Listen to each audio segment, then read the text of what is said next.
Yeah, so thank you for having me. I'll be talking about Oak Wilt today. I'll cover a little bit of the history, a little bit of the biology, and also what we do to treat Oak Wilt.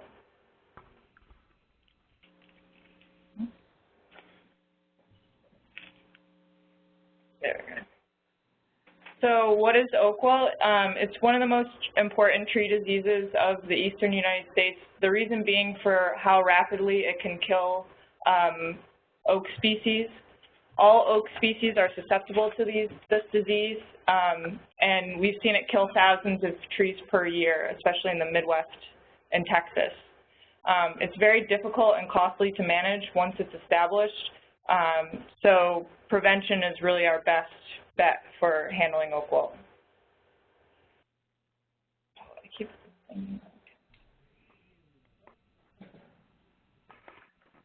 So the history of oak wilt, it was probably established in the Midwest for about 10 years before it was actually identified, but it was identified in 1944 in Wisconsin.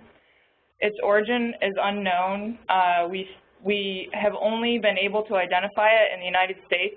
Throughout the world, it hasn't been identified anywhere else. However, we do think that it is likely not native to the United States. And most of our damage we've seen in the Midwest and Texas. They've been managing this disease for decades, and so we get a lot of our information about how to manage the disease from these states.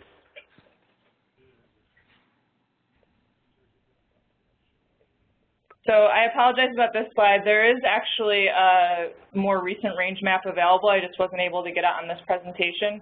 So you can visit the Forest Service for the 2013 range, which is updated. But this map shows the current counties that have, or I mean the 2005 counties that had oak wilt. So you notice some states have them, and 80 to 90% of their counties have oak wilt.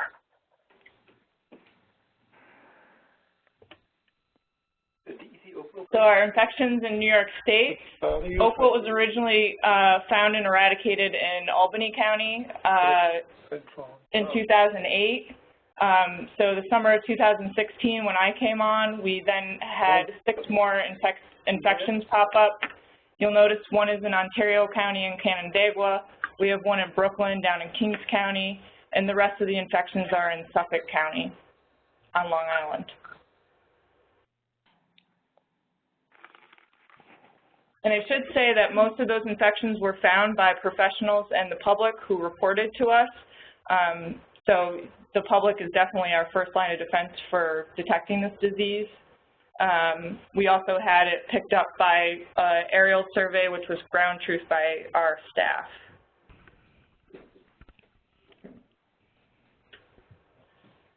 So how does this disease work? It's caused by a fungus, and I won't pronounce it the way that people typically pronounce it, but I pronounce it Ceratocystis fagochiarum. It blocks the water-conducting vessels of the tree, so it blocks the nutrients, the transport of nutrients and water to the tree.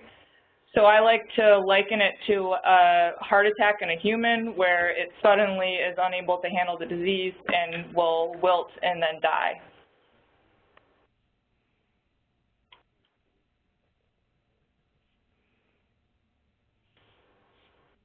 So there are 2 ways that the disease is spread. Our first way that it's spread is through root connections called root grafts underground. Now, typically oaks are having these connections underground where they pass nutrients and things of that nature. But in this case, they're actually spreading the disease. Now, our other way that it's spread, and I should say through that root graft, the spread would only be 50 to 100 feet, depending on how far the roots are connected underground. But the infections are initiated through this other form of spread, which is through the insect vector. So the tree dies. The fungus creates spores through these structures called spore mats. The spore mats push up on the bark and have a sweet odor, which nididulid beetles are attracted to. The beetles feed on the spores and get the fungus spores on them, and then they fly to new trees. And they're especially attracted to sap from new wounds on healthy trees. So after the healthy tree is infected, you see the leaf discoloration and loss from the crown.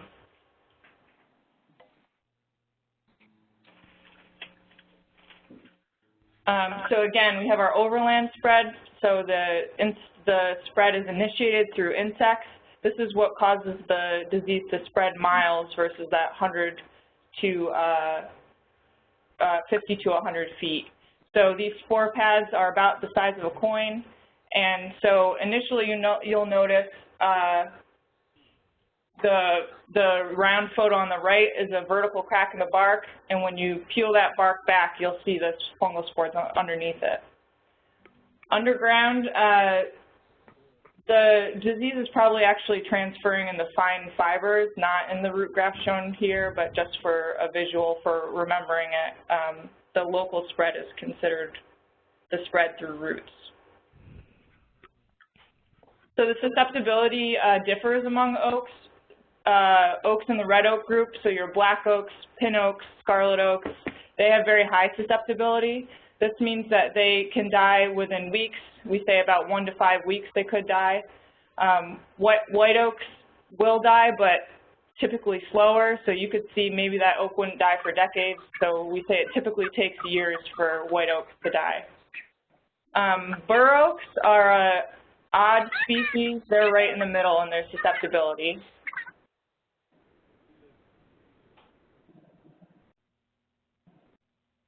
So our general symptoms that we're looking for is this leaf discoloration around the edge of the leaf.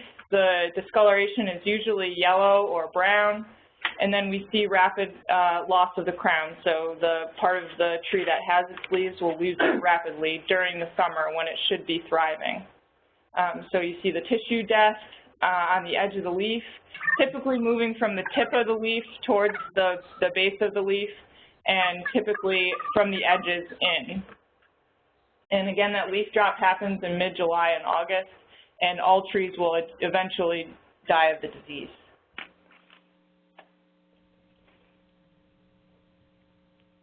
So if it's spring and summer and you're seeing trees shed leaves like the center picture, especially if they still have green tissue on those leaves, that's a fairly unique feature of oak wilt, so we should be alarmed by that. The picture on the right shows an example of a tree that has died of oak wilt, and the picture on the left is showing that there can be staining from the fungus if you peel back the bark of a branch. So red oaks versus white oak symptoms, our main difference is that the red oaks tend to lose their leaves from the top of the crown downward, and white oaks tend to lose their leaves in sections of the branches. So they do more of a flagging behavior. Red oaks produce those spore pads I was talking about for the overland insect spread, while white oaks tend to not create these spore pads.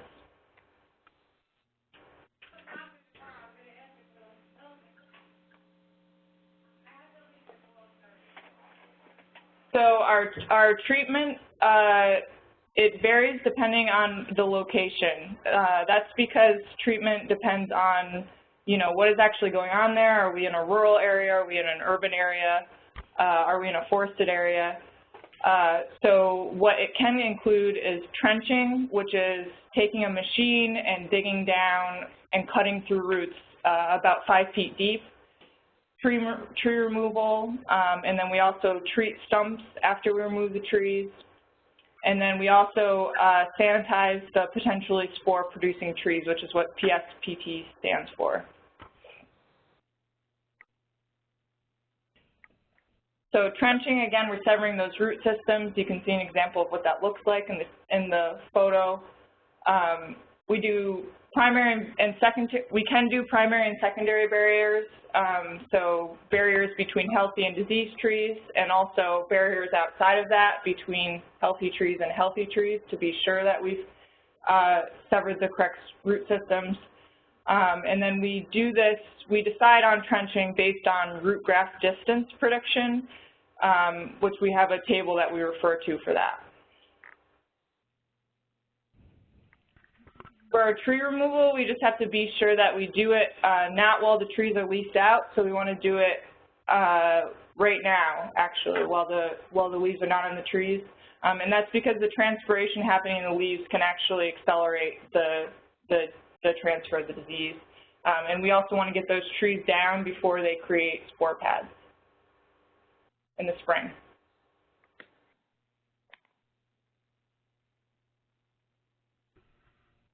For our stump treatment, we herbicide the stumps to make sure that there's no live material that fungus can still be remaining on.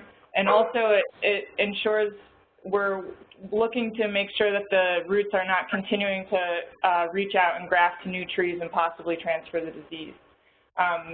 We leave the stumps for a year for monitoring purposes, but often we'll go back and grind the stumps afterward to make sure that they're below grade for the homeowner especially. For our sanitation of potentially spore-producing trees, these trees need to be chipped and incinerated, and often we've had experiences where municipalities will work with us and partner to be able to make sure that that material gets chipped and incinerated.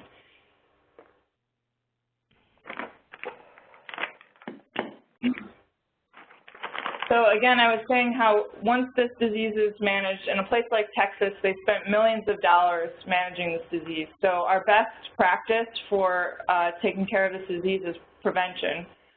So we've spearheaded a big outreach effort to let people know that they should be planning to prune their oaks now in order to not prevent, or in order to stop the spread of oak wilt. So there is a way that we can protect those trees by following that standard. So we're telling folks to prune their oaks now, October through February. We often think of pruning oaks or pruning trees in general when they're leaf on. So we're looking to have people plan that now instead of when the leaves come out. If you inadvertently have a wound on an oak that someone owns, or you have to wound an oak, say you have extensive storm damage, if you have to go back and prune those oaks during the warmer season, you can feel free to cover that with wound dressing. That'll provide both a physical barrier, and it will also keep the volatiles from attracting the beetles. And again, this change in the time of pruning is because the beetles are active during the warmer seasons, so they will be attracted to new wounds and spread that disease if they're pruned during the warmer seasons. And then also our prevention is this disease may be minor if it wasn't for the fact of moving firewood. I think that's sort of an anthem for a lot of invasives. So we create these protective zones around our infections, typically about a half-mile by half-mile, and we're asking folks not to move oak wood and not to move firewood in these zones. Or out of these zones, sorry.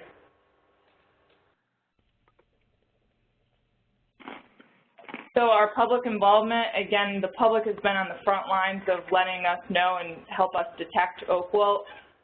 So we ask that people report trees to the call line I've provided here. In order to expedite that process and make sure we're most efficient with our confirmation of the disease, we want to make sure that when people report the disease, they're automatically providing photos of the symptoms. That way, we'll basically skip a step when they call. So we have the protective zone, and then municipality partnerships are crucial for this disease. We've done a lot of work meeting with municipalities to make sure they're not only handling the protective zone area sanitation, but also they do a lot of assistance with outreach.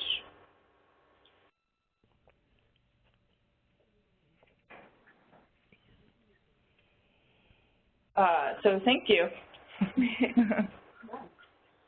Thank you, Jennifer. So with that, we'll open it up for questions. Does anybody have questions? Brendan, this is Linda. I have a question. Sure, go ahead. What is the protected zone? How is it defined? And in our specific cases, what counties or municipalities are included in the protected zone? Thank you. Protected zones are similar to quarantine zones, so they're called the plant protective zones, and they're established through emergency orders. And so we create that protective zone by creating a buffer around the infection, and it's typically a half-mile by half-mile based on the average flight of the nididulid beetles. And so the things that that protective zone establishes, it establishes the fact that firewood shouldn't be moved out of that zone, and the reason being is because once wood is bucked up into shorter logs, we can't tell what species it is often, the common person. We also ask that people don't move oak wood out of that zone, and we continue to monitor that protective zone for 5 years. We do a ground survey and check. Did that answer the question? Oh, you asked also where are they? We currently have one in central Islip, and we're filing for an emergency, or for a protective zone in the entire Suffolk County, because we have more than 3 infections there. We'll have a protective zone in Brooklyn, which is in progress, and we have a protective zone in Canandaigua around the infection. Does that answer the question? Yes, thank you. Thanks. Any other questions for Jennifer? Brendan, this is Carrie, and I have a question that came in via chat from Pauline Burns. She says, I am a landscape architect and reside in Allegheny County, where there are thousands of acres of state forest. What is DEC doing to monitor, detect, and control oak wilt in these areas? This is a stupid moment for me, but can you remind me of where Allegheny County is? Which region is it? Southern Tier. Southern Tier, okay. Yeah, that's a good question. We do aerial surveys twice a year, one in the beginning of the summer and one in the end. So we're doing that, and then we also rely on reporting for that. There has been talk about specifically targeting that area for detection, though, because of its relationship to Pennsylvania, which is the only bordering state that has oak wilt right now.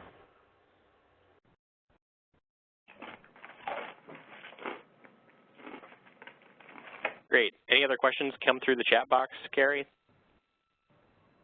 Yes, I just had 2 more come in. Okay. Wasn't there an oak wilt incident in Scotia, New York in 2008 or 2009? From Alexandra Morgan.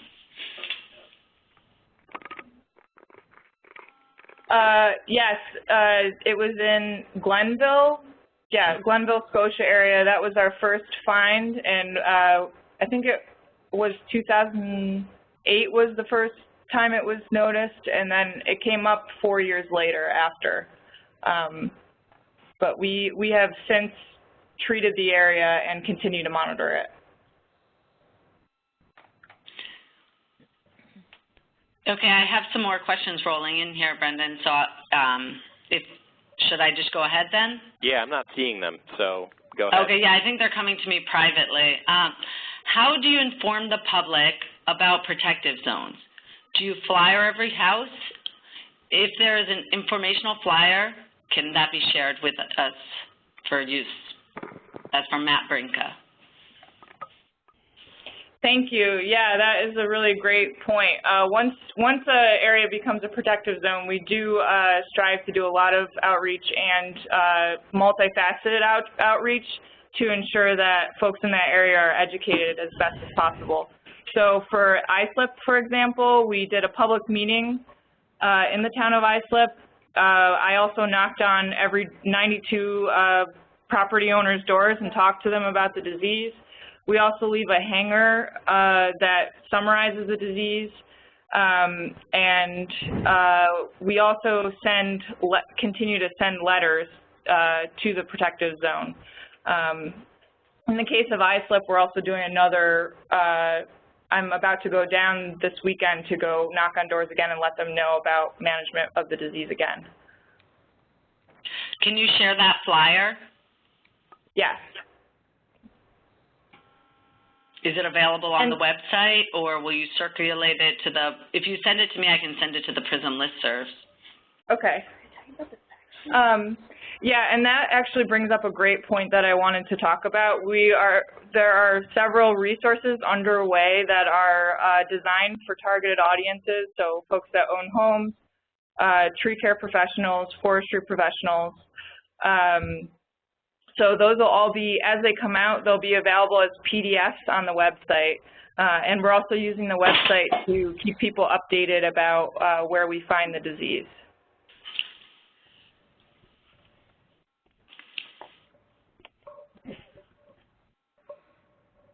Any final questions, Carrie? Well, if there are none others from the audience, there's one more from Patrick. The question is New York State handling this cost entirely on private lands? Good question. When this disease occurs on private lands, yes, we incur all costs for tree removal and treatment. Thank you for asking that. Okay, actually, so a lot of the questions are coming to me privately. From Ann Osborne, street pruning for overhead lines, reaching out to towns or contractors. Is that the question? Yeah. Yeah, okay. Yes, we have it built in the strategic plan to do some outreach. We're going to the Association of Towns meeting first. I think that's in February. So we'll be reaching out to towns that way, and also, yes, making sure that we reach out to utility companies for line clearance.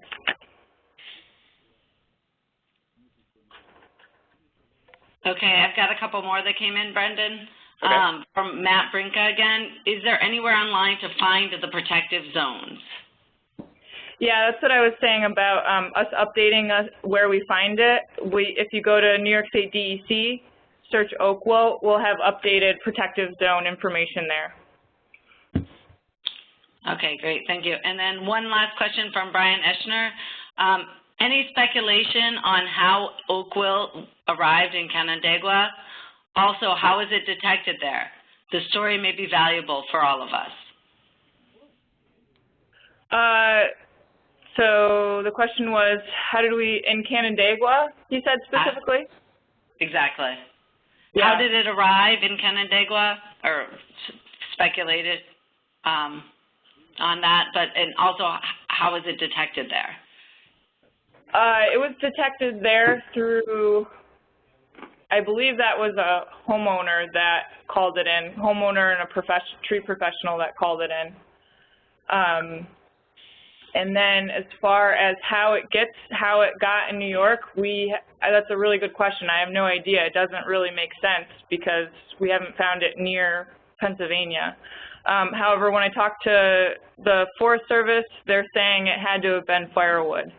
So APHIS did some tracking in central iSlip to investigate the nursery to see if it was a nursery stock issue, and so far it's seen as not a nursery issue. It must have come on firewood. So again, that firewood issue is really important for this. And the foresters in the region for Ontario County for Canandaigua have also been investigating the area to see where it could have come from.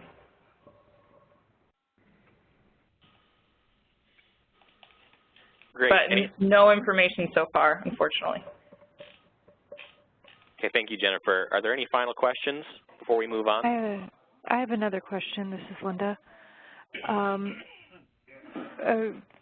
We recently heard a talk by David Roberts at Michigan State University, and he's advocating for best management practices that can protect nearby uninfected trees by doing a trench to disrupt the root graft around the infected tree. Are you aware of that, and is that something that's being used by DEC? I'm not aware of his specific talk, but yes, trenching is something that the DEC, when we see eradication possible and when the location is feasible. So for instance, in a cemetery, we cannot trench because there's actually legal precautions that prevent us from being able to do that. But when possible, yes, we do use trenching. We used it in both Glenville and Canandaigua. So yes, we're very aware of trenching and utilizing it when possible. And then one other question that came over chat, are all age classes of oak affected by oak wilt? Yes. Yes. Yes. Yeah. Okay. There's some information about regeneration of oaks that's really interesting, of you know, how long it would take, you know, probably take like 2 to 3 years for an oak to actually get it via the root grafting. But yes, we can assume all oaks can get it. All age classes of oaks. Okay. All right. At this point, I think we'll move on. Thank you, Jennifer, for responding to all those great questions.